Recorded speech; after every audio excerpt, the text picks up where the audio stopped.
Fellow safety professionals, today I am going to talk about how to prevent accidents in a large chemical complex. You are all aware, few days back, styrene storage in a LG polymer unit at Vizag, a major incident happened, runaway reaction happened, and it created some fatality in the nearby residence area. LG Polymer got a very good safety professionals and process safety executives and engineers. Got a rich experience, good trained manpower. The intention of the company to maintain high level safety, and they did periodic audit and control system was in place. In spite of that, this incident happened due to human error mainly, and we want to avoid this type of accident, and we want to run the chemical industries safely. Chemicals are very much essential in our day-to-day lives. Today, in our every walk of life, everything, every products are made of chemicals. Right from automobile, right from flights and whatnot. Mainly pharmaceuticals. The medicines are made by chemicals. So the chemicals are more important. We can't say no to chemical manufacturing. It is also one of the foreign this exportable goods. We are pharma export. I think more than 60% of our production going for export. Very good foreign exchange we are earning out of it. All chemicals. Even today, the corona treatment also drugs. The drugs made in India, and we are also supported more than 100 countries by exporting the drugs. All are chemicals. So we can't say no to chemical because of the accident, and we can't say that no chemical manufacturing industries come to India. That is also not correct. Then, how to safeguard? How to avoid the offsite emergency? I am going to discuss here with 7 points. The 7 points, if you are adhering and all the stockholders are accepting this, India, no more chemical disaster will occur. We can save the life. First, we have to understand what went wrong. I am not going to in detail about what went wrong. The company was not functioning due to the All India shutdown due to Corona for a long period. During restarting, it has happened. Even this happened in early morning, and like Bhopal. Early morning, this wind will be mostly stable. So the disbursement also, it won't be fast. That is the reason for lot of life loss. The wind flow is more, disbursement will be very high. And in a stable atmosphere, a disbursement is not possible to do immediately. That's the reason the life loss occurred. And first point I would discuss, any chemical company starting and stopping is more important. If you commit any mistake in startup or shutdown procedures, that lead to accidents or incidents. Whenever you do shutdown, you have to follow certain procedures. Within some few minutes or something, we can't do any shutdown operations. It has to take its own time, and you have to follow all the procedures. one by one, then only shutdown is possible. Then comes post shutdown. Post shutdown period will be maintaining the plant and equipments, safety systems, all this thing. Thorough checking will be done on each and every aspects of the instrumentations control and safety interlocks and all. Then when the industry is restarting its activity, then also the systems in place and startup procedures to be followed. Startup procedures, all the things will be thoroughly checked. Then only it should be started. Above all, if somebody checking all these things, one more check also needed. Either a senior process specialist in the in-house or somebody from outside can do the second check before starting to avoid the human error. Here, startup procedures are during the maintenance or something happened, some human error happened. That's the reason there's a fall in temperature.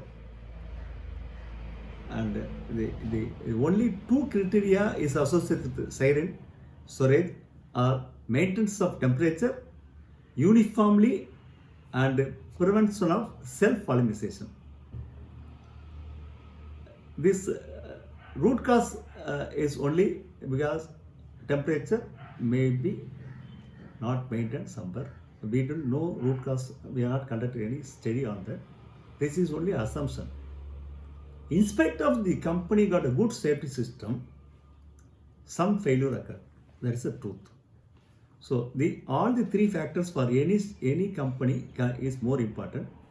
And I am going to next point about the point of occurrence. Any chemical accident occurs in two places. One is in the storage area, other is in the reactor. It is a really, if you go through all the past accident records, most of the accidents are either storage area or bulk storage area or pipeline, related to pipeline or reactors. Storage area, there is a good control because the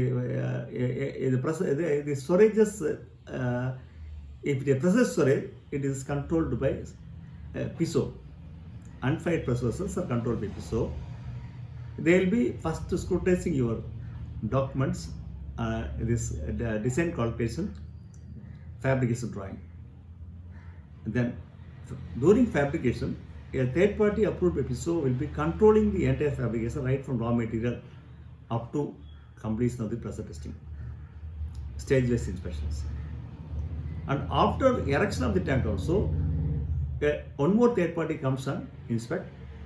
Over and above, the PISO officers also will be coming and inspecting for endorsement of license. The three-tier systems are there.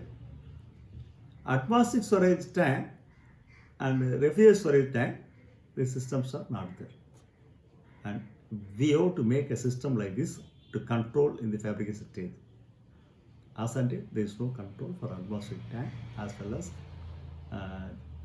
refrigerant storage tank. Atmospheric storage tank only the third party inspection after the erection of the tank with water fill test as well as this safety distance measurement by the third party. Center control is not there. This one area. The same point, reactor also one of the point of occurrence.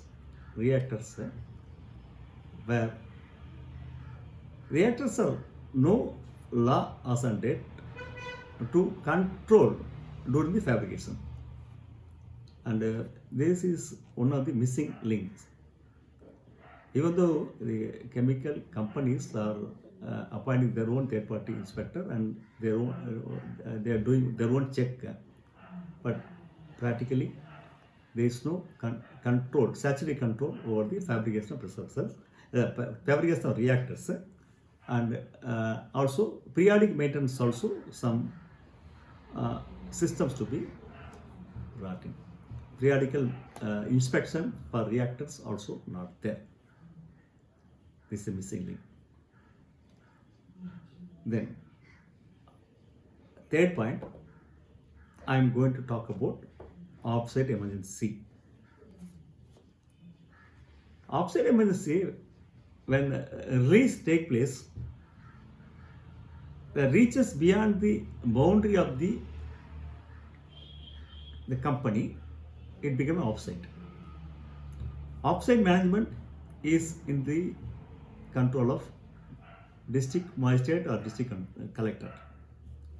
He is empowered to take care of the offsite emergency situations. An offsite emergency plan will be made for a district, and he has to conduct the offsite mock drill periodically, and in case of emergency, he has to reach the site and take the control over the situation there and give direction for evacuation, all these things. The chemical accidents, the problem is actually it happens in odd hours, and the release also take place within fraction of seconds. It kills people. Reaching in time and taking mitigation measures for the district collector is highly impossible. If the natural disaster, the district administration can plan in advance. For a chemical disaster, it is not possible. Chemical disaster will come without any warning. So there is a gap. And one more thing, offsite, the creation of awareness among the public surrounding the plant also difficult nowadays. Once you are going with your micro details about what your storage, what are the hazardous level, how to escape, all these things, people are getting panic and negative reactions are coming, ultimately lead to the close down of the industry. So, and throughout India, most of the district, and I can say 100%, nowadays no offsite mock drills are conducted. So this became very difficult situation to educate the general public on behavior during the emergency and evacuation also. What is the remedy now? Remedy actually, whenever a distance specifically given by them during the startup of the company, say this LG Polymer has given some, I was understand from the newspaper, it is around 2.5 kilometers they given the damage distance, and until the damage distance, no essential activities should be allowed. This will be controlled. It is not controlled. During the startup of the company in the early 60s, I think until late 80s, no much development taken place. After that, lot of development taken place in that area. This is one of the concerns. The similar thing may happen in other locations also. So, what to do? We have to make no offsite emergency. We have to plan only emergency. If at all happening, it is only on-site, not off-site. For on-site, avoiding off-site emergency, what we have to do?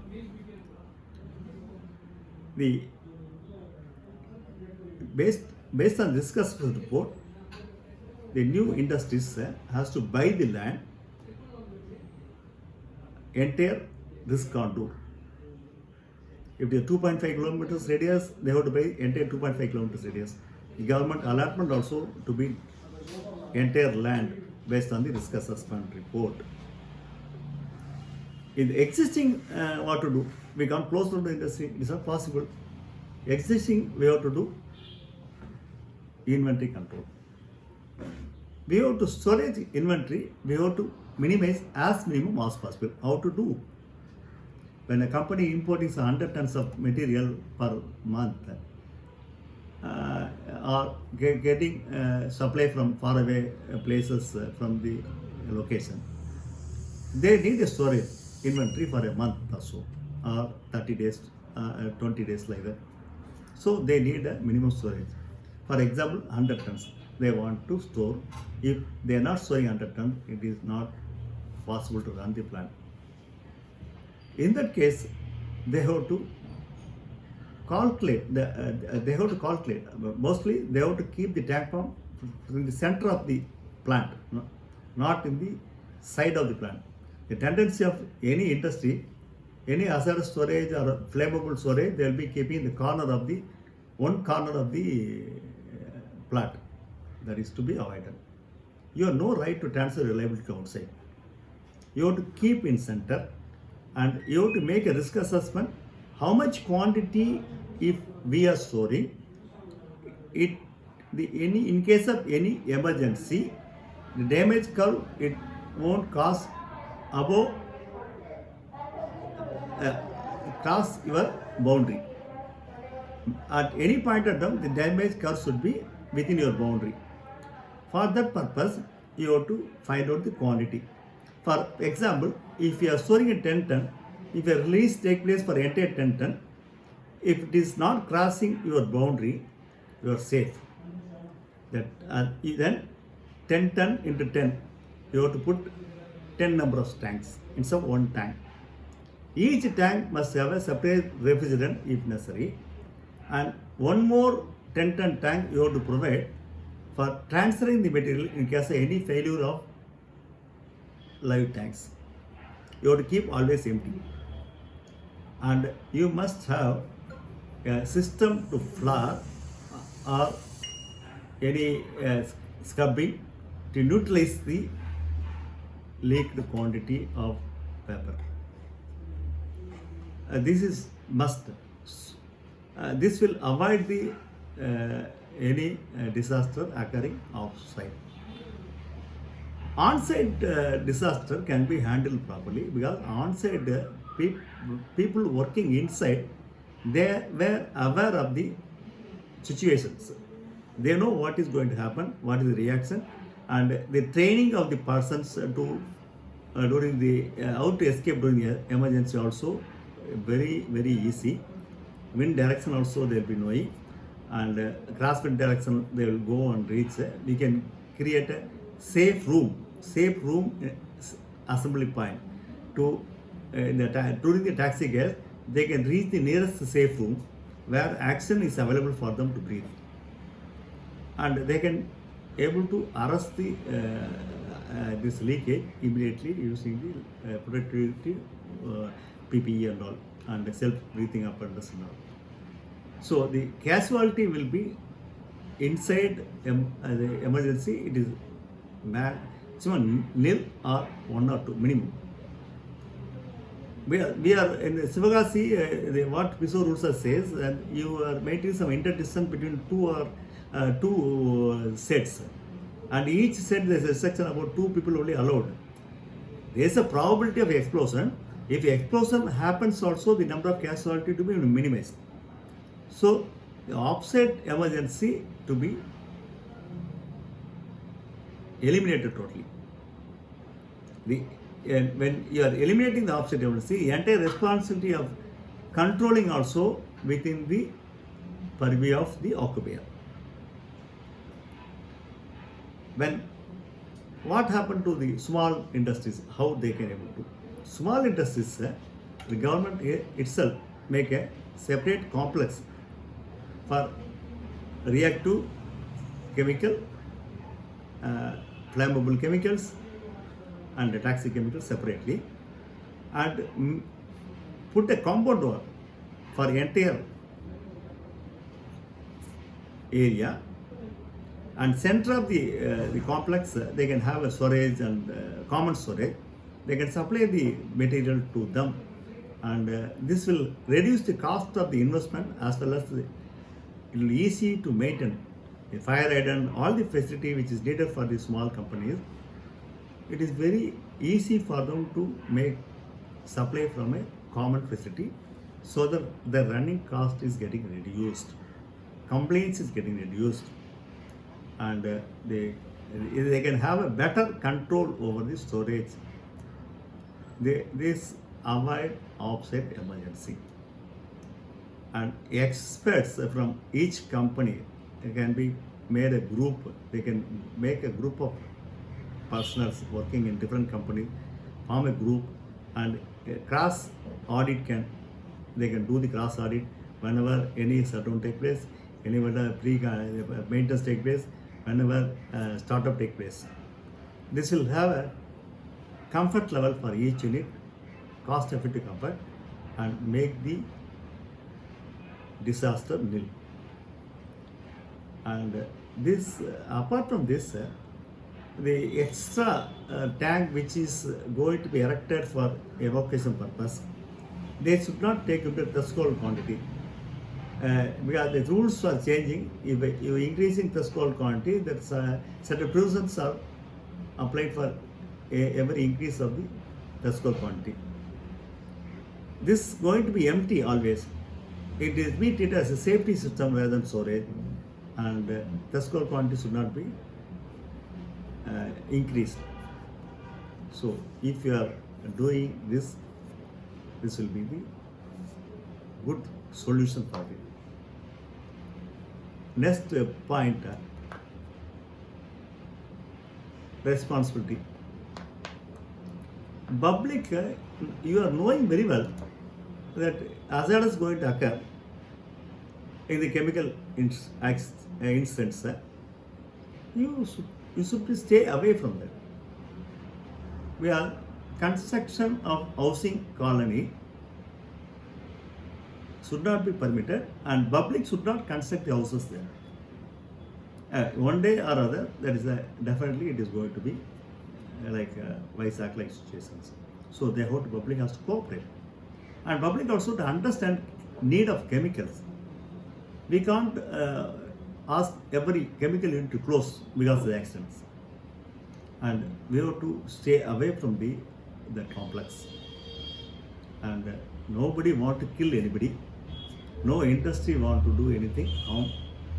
It is only the accidents occur because of human error. Like doctors are working against corona, risking their life. All process safety engineers and workers, operators working in the chemical industries are working in a risk atmosphere. They produce valuable chemicals, life-saving chemicals in India. So, like what we are talking high about doctors, this manufacturing of the chemical industries, all persons vertically from top to bottom deserve for some sort of appreciation. We are there risking the life. Likewise, there are good opportunity in chemical manufacturing. Most of the chemicals are coming from China, especially pharma industry. 70% chemicals are imported from ingredients are imported from China. We are exporting 60% of production to other countries. We have a good demand for pharma, and we are able to take it as an opportunity. The chemical complex, upcoming chemical complex, whatever we are importing, we start manufacturing. We got a demand. The two present economic slowdown, that is a good solution. So I request all government authority, state and central, to look at it. Last point I am going to talk. Any chemical accident occurs without going to the merits and demerits, and without making the proper investigations. Immediately don't put a pressure on the company. Give them some time to settle down, and deliberately nobody going to do. And it's an accident. You have to treat it as an accident, and we have to take the preventive measures to avoid the reoccurrence of the accident, and we have to give some sort of, because when somebody dies, the plant people also will be in a very much guilty conscience. So you have to give them for settling time psychologically. After that, you conduct the inquiry, Everybody going and standing and conducting inquiry also is not correct. And nobody want to kill anybody. Nobody want to make disaster. Nobody interested to spoil themselves. Any disaster going to equally spoil the existence of the company. So all the stockholders has to cooperate. Then only the chemical manufacturing is possible in this country, and we can economically compete with other countries. With this, I am concluding this. Thank you. சரியா இருக்கா?